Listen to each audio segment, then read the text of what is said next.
Hi, I'm Michael. Sentence correction is one of the three types of questions we'll see in the verbal section. In these questions, we will read a single sentence which contains an underlined portion and which is followed by 5 answers. These answers may, at first glance, sometimes seem identical to the underlined portion and to each other, but are in fact all slightly different. 4 of them have a mistake, and only 1 of them is correct. These questions test our English language proficiency and our ability to identify mistakes in grammar, terminology, and sentence construction. Preparing for these type of questions requires studying concepts such as the relationship between subjects and verbs, or between nouns and their pronouns, the different forms and tenses of verbs, and modifiers and parallelism. In each sentence correction question, the first answer choice, A, will always be identical to the underlined section in the question. Choosing it means there's nothing wrong with the original sentence. All 4 other options are alternatives to the original phrasing, only one of which can be correct. As with all verbal questions, time is of the essence. We have to identify what's wrong and figure out what's right as quickly as possible.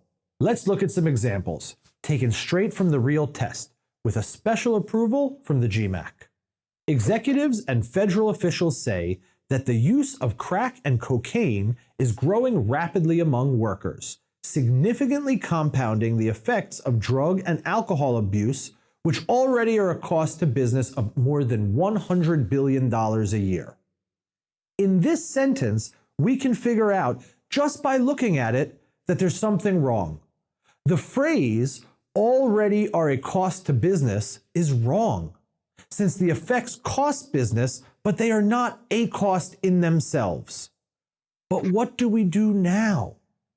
If what's supposed to come here isn't immediately obvious, we should take the alternative approach of checking the other answer choices.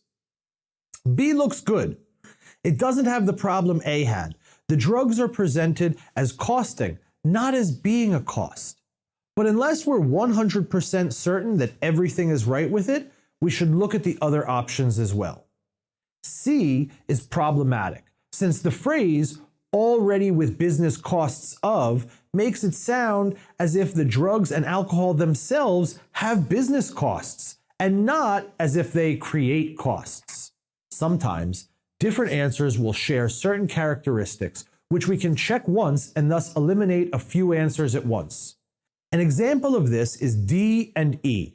Significant as opposed to significantly is wrong, as it's not clear what it refers to. Thus, we can eliminate them together. So this question was best answered by doing an answer comparison.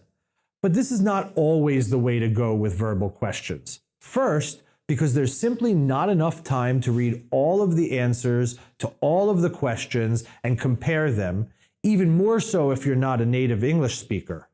Second, as the answers can be very persuasive, they may lead us in wrong directions that we may not have even considered in the first place. How else can we solve them then? Let's see another example from the official test. Like Auden, the language of James Merrill is chatty, arch, and conversational, given to complex syntactic flights as well as prosaic free verse strolls. This question can be quickly solved in a precise way, since we can figure out what is wrong with the original sentence just by looking at it. How so? This question exemplifies something called parallelism. This means that when there's a connection between parts of the sentence with the same function, verbs, pronouns, clauses, etc., they must have the same form.